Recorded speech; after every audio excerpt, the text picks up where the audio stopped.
Good morning, friends. I am Ramesh Sharma. Today I am going to teach you the topic named omission. ये जो omission है ना, इसका भूत बच्चों के सिर पर चढ़कर बोलता है। एडिटिंग ओमिशन ने बच्चों को डराया हुआ है कि पता नहीं कितना मुश्किल टॉपिक होगा ये। भाई से मुश्किल जैसा कुछ भी नहीं है, बस थोड़ा सा हमें चीजों को समझने की जरूरत है। आज मैं आपको इस टॉपिक को इस प्रकार समझा कर कराऊंगा।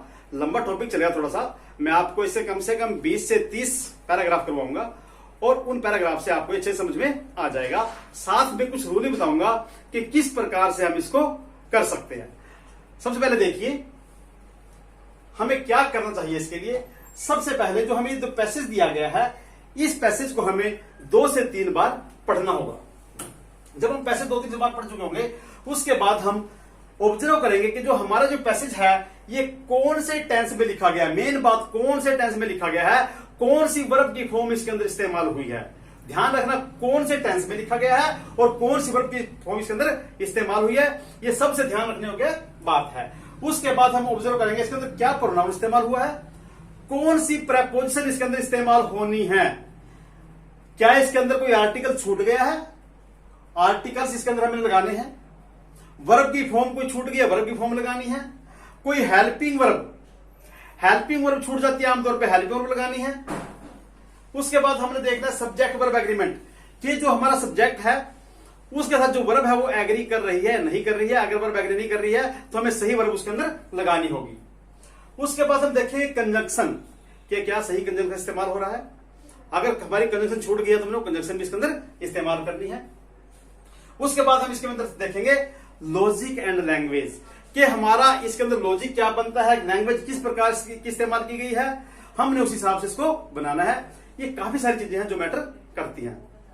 अब मैं आपको समझा के चलूंगा ये पैसेज कि किस प्रकार से हमें इसमें आंसर देने हैं, कहां कहां हमें इसमें आंसर अपने मिलते हैं। सबसे पहले देखिए, मैं इसको पढ़ता हूं। Himachal Pradesh a good place for eco camp, pine hill eco camp, one of the eco tourism is near Barog, Himachal Pradesh. हमें लग रहा है कि हिमाचल प्रदेश के किसी इको टूरिज्म की ये बात कर रहा है। हिमाचल प्रदेश के अंदर ये जो है कोई ना कोई ऐसी जगह है जहां पर, जिसके बारे में हमें कहना चाहता है। उसके बाद देखिए, eco tourism is gaining popularity each passing day as more and more people want to get away from the hectic schedule, this become a favourite tourist spot. यानी कि ये हिमाचल प्रदेश की बात कर रहा है कि वहां पर कोई इको स्पॉट है। यानी कि जब वो इको टूरिज्म की बात कर रहा है, उस इको टूरिज्म का मतलब है कि वो आज भी है।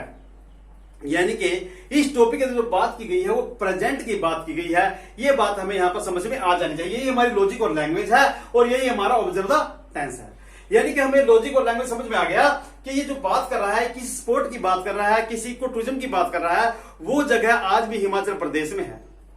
यानी कि यहां पर इसने किसी जगह के बारे में बताया, वो जगह वर्तमान में है ये बताया। ये बातें समझ में आने के बाद काफी स्थिति हमारे दिमाग के अंदर क्लियर हो चुकी है। अब जब स्थिति दिमाग में क्लियर हो चुकी है तो हम इसको फिर करने की कोशिश करते हैं, देखते हैं कैसे। Himachal Pradesh a good place for eco camp. Himachal Pradesh के बाद इसने यहां पर कोमा नहीं लगाया। हिमाचल प्रदेश एक अच्छा स्थान है इको कैंप के लिए। अगर यहां पर कोमा होता तो ये ठीक होता, लेकिन यहां पर इसका कुछ ना कुछ छूट गया है। तो क्या है, Himachal Pradesh is a good place for eco tourism. इसका आंसर हम लिखेंगे हिमाचल प्रदेश। यहां पर आ जाएगा हमारा answer is a good. Paper में इसको इंटरलाइन कर देंगे ऐसे, Himachal Pradesh is a good place for eco camp.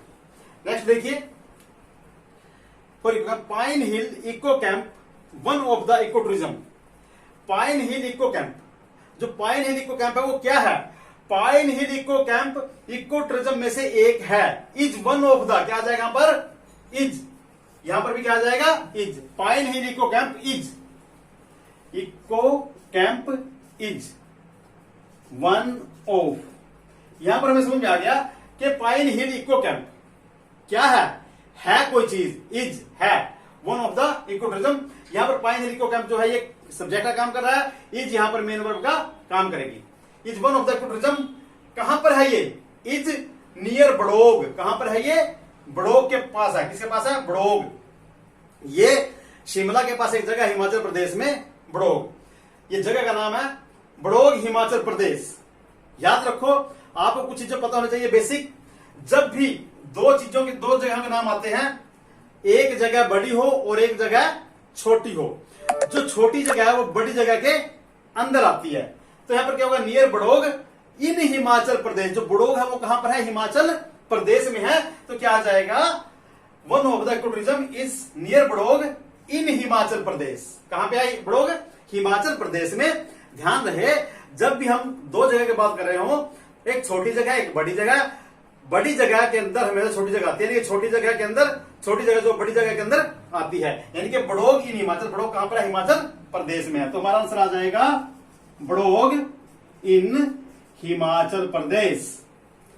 तो यहां पर हमारा इस प्रकार से हम आंसर अपना लिख देंगे। उसके बाद eco tourism is gaining popularity each passing day.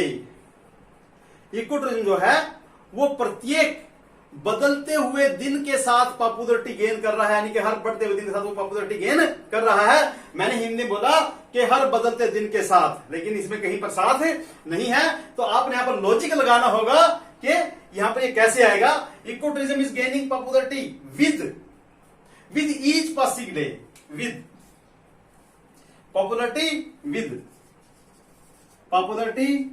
With each, वो प्रत्येक गुजरते हुए दिन के साथ। ये हमारा लॉजिक लग गया यहां पर कि प्रत्येक गुजरते हुए दिन के साथ, with each passing day as more and more people want get away from the hectic schedule. क्योंकि ज्यादा से ज्यादा लोग हेक्टिक शेड्यूल से दूर जाना चाहते हैं। क्या चीज बताती है इसको, वांट टू गेट अवे, यानी किसी और, जब हम किसी डायरेक्शन की ओर जाते हैं, किसी और जाते हैं, तो उसको हम टू से दिखाते हैं, किसी कहते हैं टू से। यहां पर भी हमारा क्या आएगा, अब देखिए लोग चले तो गए, लेकिन किस ओर गए नहीं बताया गया। तो यहां पर ये जो आ जाएगा to, people want to get, यानी ज्यादा लोग जो है वो इस हेक्टिक शेड्यूल से दूर जाना चाहते हैं।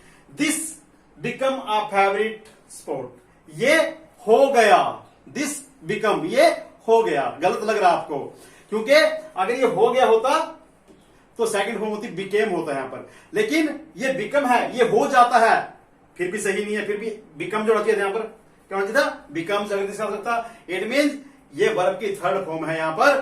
तो वर्ब की थर्ड फॉर्म को आता है हैज, हैव, हैड, क्योंकि प्रेजेंट में चल रहा है। तो क्या आ जाएगा यहां पर, हैज। दिस